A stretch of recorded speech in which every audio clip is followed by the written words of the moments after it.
There are so many voices online telling you what to do to grow your business. Do this, don't do that, follow this trend, post this many times. It can be overwhelming. But what if you built your business in a way that actually felt like you? Not just what the algorithm wants, not what everyone else is doing. That's exactly what I've been working on behind the scenes. And in today's episode, I'm talking about how I'm creating a business that's rooted in my energy and not someone else's blueprint.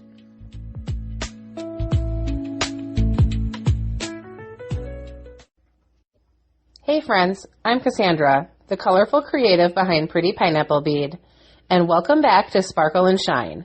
Today's topic is all about building a business that reflects you.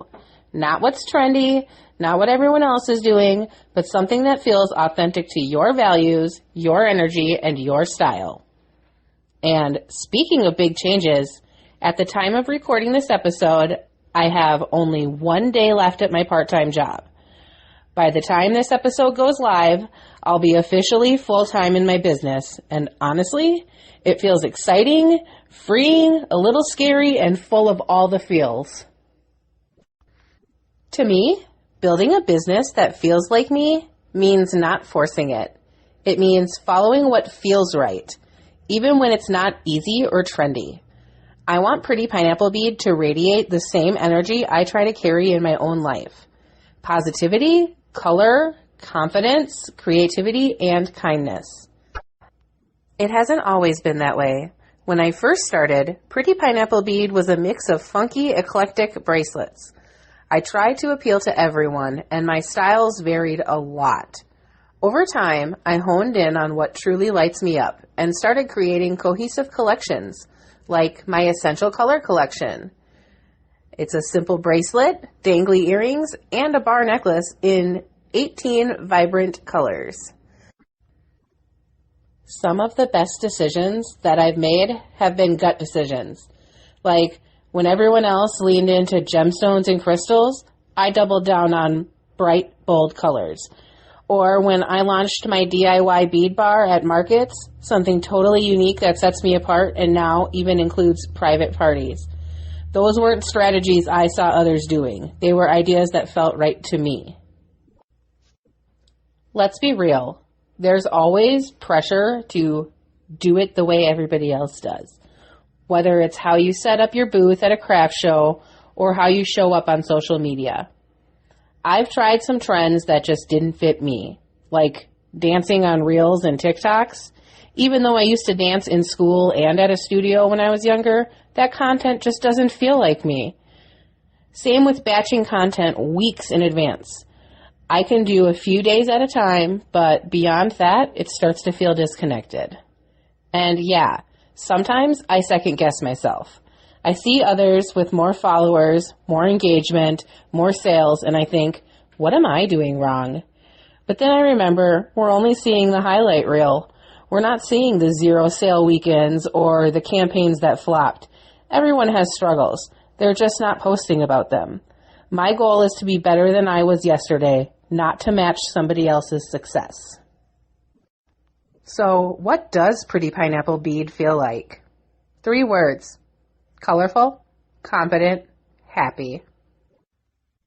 When someone interacts with my brand, I want them to feel welcome, like a little ray of sunshine just walked in. I want them to feel seen, empowered, and more confident in their own unique style.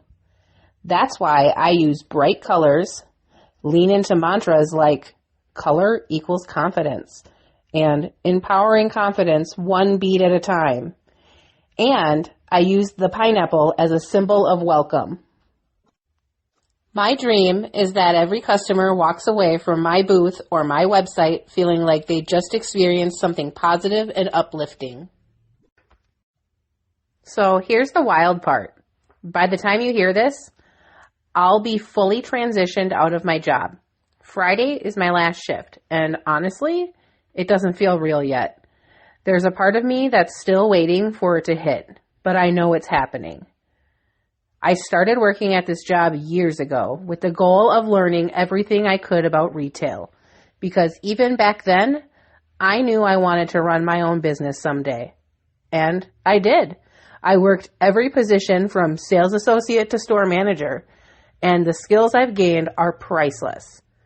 But I'm ready to do things my way now.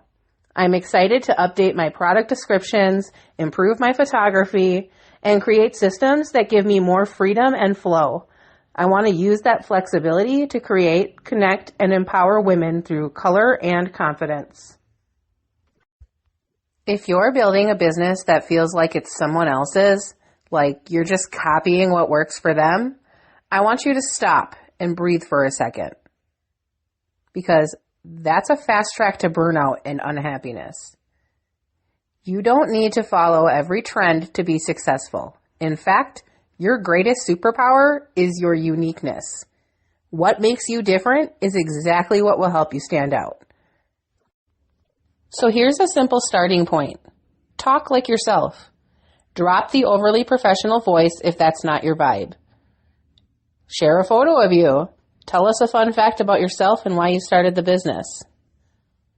And if you're not sure how to align your business with your personality or values, start by defining those things. What do you value?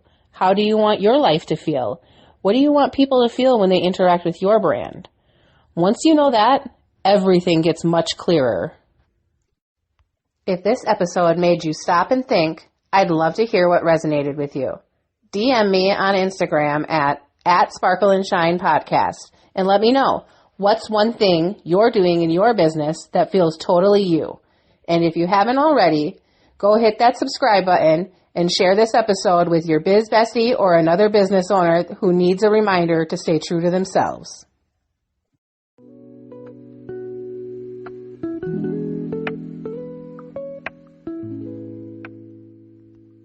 Thanks so much for listening to Sparkle and Shine.